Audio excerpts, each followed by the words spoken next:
जय श्री कृष्णा, राधे राधे, हर हर महादेव। आज हम श्रवण करेंगे सावन पूर्णिमा की कथा, रक्षाबंधन की कथा।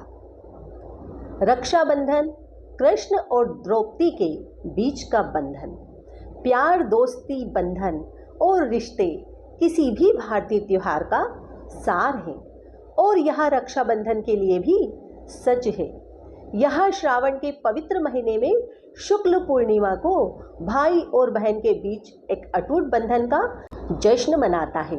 जब बहनें अपने भाई की कलाई पर एक पवित्र और सुरक्षा धागा बांधेगी, उनके अच्छे स्वास्थ्य, भाग्य और कल्याण और लंबी आयु की कामना करेगी।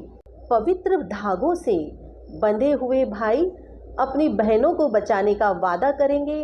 नाजुक रेशम का धागा भाई और बहन के बीच एक गहन और शाश्वत रिश्ते को दर्शाता है, जो कि कोमल, नाजुक और अटूट है। रक्षाबंधन से संबंधित महान गाथाएं देवकी नंदन और महाभारत में राजा द्रुपद की पुत्री और पंच पांडवों की पत्नी द्रौपदी के बीच शाश्वत बंधन की कहानी है।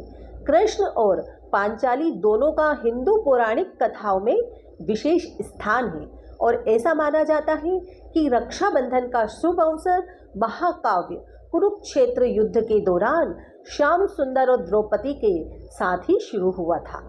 जन्म से भाई बहन न होने के बावजूद भी श्री कृष्ण और द्रौपदी के बीच प्रेम और मित्रता का एक अनोखा और शक्तिशाली बंधन था। महाभारत के अनुसार कृष्ण पांचाली से इतना प्रेम करते थे कि वे उसे सखी कहकर संबोधित करते थे। पांचाली को भी देवकी नंदन पर पूरा विश्वास था और वे बड़ी श्रद्धा से उनकी प्रार्थना करती थी। संक्रांति के एक सुंदर दिन भगवान ने गन्ना उठाते समय अपनी छोटी उंगली काट ली। श्री कृष्ण की पत्नी सत्यभामा ने श्याम सुंदर के हाथ पर पट्टी बांधने के लिए कपड़ा लाने हेतु मदद मांगी, जबकि कृष्ण की दूसरी पत्नी रुक्मणी स्वयं उनकी उंगली पर पट्टी बांधने के लिए तुरंत भगवान की सहायता के लिए आई। पास ही खड़ी पांचाली ने अपनी साड़ी का एक किनारा फाड़कर माधव की उंगली पर पट्टी बांध दी। उस उपकार के बदले में श्री कृष्ण ने संकट में पड़ने पर पांचाली की रक्षा करने का वचन दिया। एक अन्य कथा के अनुसार दमघोष के पुत्र शिशुपाल को उसके अनेक पापों और गलत कार्यों के लिए दंडित करने हेतु सुदर्शन चक्र धारण किया था। भगवान ने शिशुपाल पर दिव्य चक्र चलाया, जिसके तुरंत बाद उसका सिर धड़ से अलग हो गया। जब कृष्ण की उंगली से खून बहने लगा तो द्रौपदी, जो भगवान की अनन्य भक्त थी, उनकी उंगली पर पट्टी बांधने के लिए दौड़ी। उन्होंने अपनी साड़ी का एक छोटा सा टुकड़ा फाड़ा और उसे कृष्ण की उंगली ढक दी। द्रौपदी के प्रेम और स्नेह से देवकी नंदन इतने अभिभूत हुए, उन्होंने उनके रक्षक बनने और आवश्यकता पड़ने पर उनकी रक्षा करने का वचन दिया। देवकी नंदन ने पांचाली से पूछा कि वह अपने निस्वार्थ भाव के बदले में क्या चाहती है।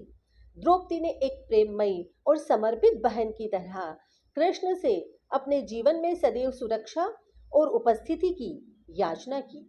पांचाली ने प्रत्येक वर्ष कृष्ण के हाथ पर राखी का पवित्र धागा बांधा और भगवान ने यज्ञसेनी पर अपना आशीर्वाद बरसाया।